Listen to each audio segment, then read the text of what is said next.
Back to my channel to a new blog. এই কথাটা না অনেকদিন পরে বলতে পেরে খুব ভালো লাগছে। তো মাঝখানে একটু মেঘের পরীক্ষাও চলছিল আর বিভিন্ন কাজে একটু ব্যস্তও হয়ে গেছিলাম, সেই জন্য আর কিছু শ্যুটই করা হয়নি। তো ভাবলাম আজকে আবার নতুন করে স্টার্ট হোক আমার জার্নিটা। তো এর মধ্যে অনেক কিছু ঘটে গেছে, তো ব্লগটা পুরোটা চেক করতে থাকো, তাহলেই জানতে পারবে। তো এখন তো বাইরে ভালোই বৃষ্টি চলছে, তো মেঘ চলে গেছে স্কুলে। তো এখন আমরা বসে আছি, চা খাবো, চাটা খেয়ে তারপরে বাদবাকি কাজ সারবো। অনেক কথা আছে, সেগুলো তোমাদের সাথে আস্তে আস্তে শেয়ার করব। তো পুরো ব্লগটা কিন্তু তার জন্য চেক করতে হবে। তো চলো আগে একটু চা খেয়ে রেডি হয়ে গেছি। তো সামনেই একটা বড় কাজ আছে, তো তার জন্যই টুকটাক কেনাকাটা করতে যাচ্ছি। কিছুই নয়, সামনে হচ্ছে কালকেই হচ্ছে মেঘের বার্থডে, মেঘের 10th বার্থডে, 9 পেরিয়ে বা 10-এ পড়বে মেঘ। তো সেই জন্য টুকটাক একটু পায়েস টায়েস করবো, বাড়িতে মায়েরা আসবে। সেই জন্য ছোট্ট একটা সেলিব্রেশন আছে, তারই জন্য একটু টুকটাক কেনাকাটা করতে যাচ্ছি। তো আরও অনেক কথা আছে, দাঁড়াও আমি বাজার থেকে আসি, এসে তোমাদেরকে বলছি। এখন যাচ্ছি একটু পায়েসের বাজার করতে, আর টুকটাক একটা কেনাকাটা আছে কালকের জন্য, কালকে আবার ভেজ পড়ে গেছে, তো সেই সবেরই কেনাকাটা করতে এখন বেরোচ্ছি। কিন্তু এখনও টিপটাপ বৃষ্টি পড়ছে, দেখো এই বৃষ্টিতে সমস্ত পেয়ারাগুলো মাটিতে পড়ে কিরম নষ্ট হচ্ছে। পাখি সমস্ত পেয়ারাগুলোকে ফেলে দিয়েছে, না বৃষ্টিতে পড়ে গেল কে জানি, সমস্ত পাকা পাকা পেয়ারাগুলো সব এখানে ভর্তি হয়ে আছে। এই শুরু হলো। আর এই ডালটা না বেশ বড় হয়ে গেছে, এটাকে কেটে দিতে হবে, গাড়ি টাড়ি বার করতে গ্যারেজ থেকে অসুবিধাও হচ্ছে। খুব নষ্ট হলো গো পেয়ারাগুলো, এগুলো পাকা পেয়ারা একদম। আর এই ডালটাতেও প্রচুর পেয়ারা ধরে আছে, এই দেখো কত পেয়ারা। এটা কাটতেও ইচ্ছা করছে না, কিন্তু পেয়ারাগুলো বড্ড ছোট ছোট হয়ে আছে, তাই একটু বড় না হলে খাওয়াও যাবে না। বাজারে এসেছিলাম, বাজারে একদম আগুন হয়ে গেছে, মানে আগুন লেগে গেছে যাকে বলে। বেগুন হচ্ছে 100 টাকা কিলো, আর কিছু খাওয়া যাবে না আমাদের। আলুও হচ্ছে 34 টাকা না 36 টাকা কিলো বলছে, বাপরে বাপ। আর এদিকে বৃষ্টি শুরু হয়ে গেছে টিপ টিপ করে।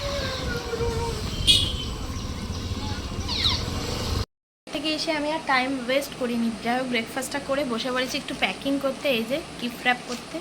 তো কিছুই নয়, মেঘের বার্থডেটা তো কালকে, যেরকম তোমাদের বললাম কালকে তো বৃহস্পতিবার, আমাদের বাড়িতে ভেজ। তো সেই জন্য মায়েরা আসবে, মামারা আসবে, আর ও বাড়ির জেম্মারা একটু আসবে, একটু আশীর্বাদ করে দেবে। কিন্তু ওর একটা যাই হোক একটা ছোট্ট করে পার্টি দেওয়া হবে, মানে আমরা আত্মীয় স্বজন মিলেই পার্টি করব। তো সেটা হবে স্যাটারডে নাইট, তো তার জন্যই এই সমস্ত প্রিপারেশান। তো এই যে মানে রিটার্ন গিফটটা প্যাক হচ্ছে, কি আছে এর মধ্যে সেগুলো তো পরে তোমাদের দেখাবো। তো ওই জন্য বেশ ব্যস্ততার মধ্যে দিয়ে কাটছিল কটা দিন। ভেন্যু ঠিক করা, কোথায় কি হবে, মেনু ঠিক করা, নেমন্তন্ন করা, ওইসব টুকটাক ওইসব করতে করতেই মানে বলতে পারো এই কটা দিন কেটে গেছে, ওই জন্যই কিছু শ্যুট করতে পারিনি। তো ওই জন্য গিফট র্যাপটাই আপাতত করতে বসেছি। সাথে কথা হয়েছিল, আবার এখন বাজে 7টা, এখন কথা হচ্ছে, মাঝে অনেক কিছু ঘটে গেছে। এই যে কালকে যেহেতু বললাম মেঘের বার্থডে, সেজন্য টুকটাক একটু মেকওভার হচ্ছিলো। এই যে দেখতে পাচ্ছ এই পর্দাগুলো একটু চেঞ্জ হলো, এইসব হলো, এইসব সারা দুপুর ধরে এসব হলো, একটু ঝাড়াঝুড়ি হলো, চারিদিক পরিষ্কার করা হলো, এইসবই হচ্ছে আর কি। তো এখন রেডি হয়ে গেছি, বেরোচ্ছি। ওই পর্দাগুলো চেঞ্জ করেছি, যে পর্দাগুলো ছিল সেই পর্দাগুলোকে কাচতে দিতে যাচ্ছি। আর দু একটা কাজ আছে, সেগুলোও করবো। বাড়ি এসে গেছি, এসে গিয়েই বেগের সাথে একটু গল্প করছিলাম। স্যার এসেছিল পড়াতে, অনেকদিন পরে তোমাদেরকে মেঘকে দেখাচ্ছি, হাই করো। তো কালকে হচ্ছে আমার বার্থডে, তারই প্রিপারেশান চলছে বাড়িতে জোর কদমে। তো কাকিমাও এসে গেছে, কালকে দু একটা রান্নাবান্না হবে। তো কাকিমা বলছে আজকে রাত্রে চাটনিটা সেরে রাখবে, ওই জন্য টমেটো আমসত্ত্বর চাটনি হবে। সো সেগুলোও আনলাম, সেগুলো দিয়ে কাকিমা চাটনিটা করে রাখছে। সকাল সকাল উঠে পায়েস টায়েসগুলো করতে হবে, পায়েসেরই বাজার করতে গিয়েছিলাম অ্যাকচুয়ালি।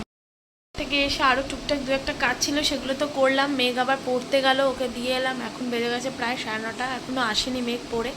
তো ও আমাদের বার্থডেতে রাতে 12টার সময় একটা কেক নিয়ে একটা সারপ্রাইজ করে, চোখ বেঁধে চোখ বন্ধ করে ওকে, মানে ওর বাবাকে বা আমাকেও। ওই জন্য ওর জন্য আমরা একটা ছোটো সারপ্রাইজ রেখেছি, একটা কিছুই না, একটা ছোট্ট কেক নিয়ে এসেছি। ও রাত্রি 12টার সময় পর্যন্ত জেগে থাকতে পারবে কিনা জানি। সকাল সকাল আর কি উঠতে হচ্ছে স্কুল যাওয়ার জন্য, ওই জন্য একটু তাড়াতাড়ি ঘুমিয়ে পড়ছে, মানে টিভি দেখতে দেখতেই মাঝে মাঝে ঘুমিয়ে পড়ছে, টায়ার্ড হয়ে যাচ্ছে। যদিও দুপুরে আজকে একটু রেস্ট নিয়েছে, কিন্তু তাহলেও টায়ার্ড হয়ে যাচ্ছে। দেখি কতক্ষণ জেগে থাকতে পারে সেই অনুযায়ী। তো আমার আবার সারাদিন ধরে এত কিছু মানে এই এপাশ ওপাশ করে বা চারিদিক সব কিছু ঠিকঠাক করতে করতে, মানে সব কিছু অর্গানাইজ করতে করতে আমি যেন নিজেই টায়ার্ড হয়ে গেছি। আমার 9:30টার সময় যেন একটু ঘুম ঘুম পাচ্ছে। তো এখন ওয়েট করছি মেঘ আসলে ডিনারটা করে তারপরে একটু রেস্ট নেবো, তারপরেই 11টা 11:30টার সময় যদি ওর ঘুম পেয়ে যায় তাহলে কেকটা কাট করিয়ে নেবো, কারণ অতক্ষণ মনে হয় জেগে থাকতে পারবে না।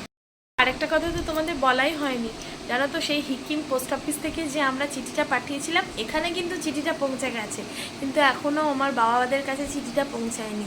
দাঁড়াও তোমাদের দেখাচ্ছি। আমরা সত্যি অবাক হয়ে গেছি যে আদৌ, আমরা তো ভেবেছিলাম যে এমনি এমনি পোস্ট করছি, হয়তো কোনো দিন আসবে না, ওটা যে আসতে পারে চিঠিটা, সত্যি মানে এত ভালো লাগছে দেখে। কি জানি মায়েদের ওখানে কেন পৌঁছালো না বুঝতে পারলাম না, আমাদের ওখানে তো এই 2-1 দিন আগে পৌঁছে গেছে। দাঁড়াও দেখাচ্ছি, বেশ ভালো লাগছে কিন্তু দেখতে চিঠিটা। এই যে ওটাও নিজেকে পোস্ট করেছিল, সেটাই চলে এসছে আমাদের ঠিকানায়। খুব ভালো লাগছে চিঠিটা যে এসে পৌঁছেছে, সত্যি দারুণ কিন্তু চিঠিটা। জানি না মায়েদের ওখানে আদৌ পৌঁছাবে কিনা। সিকিম থেকে মানে ওয়ার্ল্ড হাইয়েস্ট পোস্ট অফিস থেকে চিঠিটা এসছে, মানে ভাবতে পারছো কি ভালো লাগছে, আনন্দিত লাগছে দেখি চিঠিটাকে। এই যে 11টা বাজছে, কিন্তু মেঘা জেগে থাকতে পারছে না, প্রায় চোখ বন্ধ হয়ে আসছে। ওই জন্য আমরা ভাবছি যে ওকে কেকটা কাট করে একটু শুয়ে দেবো, তো এখনও কিছু গেস করতে পারিনি যেরকম কিছু হতে পারে। যে বাটারস্কচ কেক ভালোবাসে, ফ্লেভারটা পছন্দ করে, তো ওই জন্য এই স্লাইসটা নিয়ে এসেছি, আর একটা ছোট্ট ক্যান্ডেলও নিয়ে এসেছি। তো অল্প করে কেক কাটিং করে এবার শুয়ে পড়বে, নাহলে ঘুমিয়েই পড়ছে। এই যে মেঘকে এখন আনতে গেছে ওর বাবা, ও কিছু বুঝতে পারি কিনা দেখা যাক। এই ঘরটাতে সমস্ত অ্যারেঞ্জ করা হয়েছে, কিছুই নয়, একটা ক্যান্ডেল জ্বালানো হয়েছে। তাড়াতাড়ি আবার না উঠে আসলে ক্যান্ডেলটা নিভে যাবে। আয় রে, আসছে, ঘুমিয়ে পড়েছে, এই আসছে, হ্যাঁ ঘুমিয়ে পড়ছে। চলো চলো সোয়া চলো, সোয়া চলো, সোয়া চলো, বাবা সোয়া চলো, ও ছেড়ে দাও, চলো বসে পড়ো, সোফা এখানে বসে পড়ো, চোখ খোলো এবার, চোখ খোলো। Happy birthday to you, to you. কাটো কেক কাটো, কেক কাটো, কেক কাটো, আগে ফু দাও। দেখি দেখি দেখি আমি একটু দেখি বাবা। Happy birthday to you, happy birthday to you, happy birthday to Buban, happy birthday to you. আর কোচাস না রে, আর কোচাস না রে, দিদি যাবে। ওই ক্যান্ডেলটা তোল। আমি খাইয়ে দিই তোকে। হ্যাঁ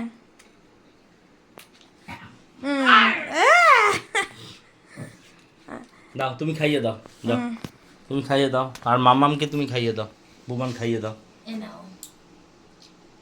হ্যাঁ, আর মামামকে তুমি খাইয়ে দাও। পছন্দ করো।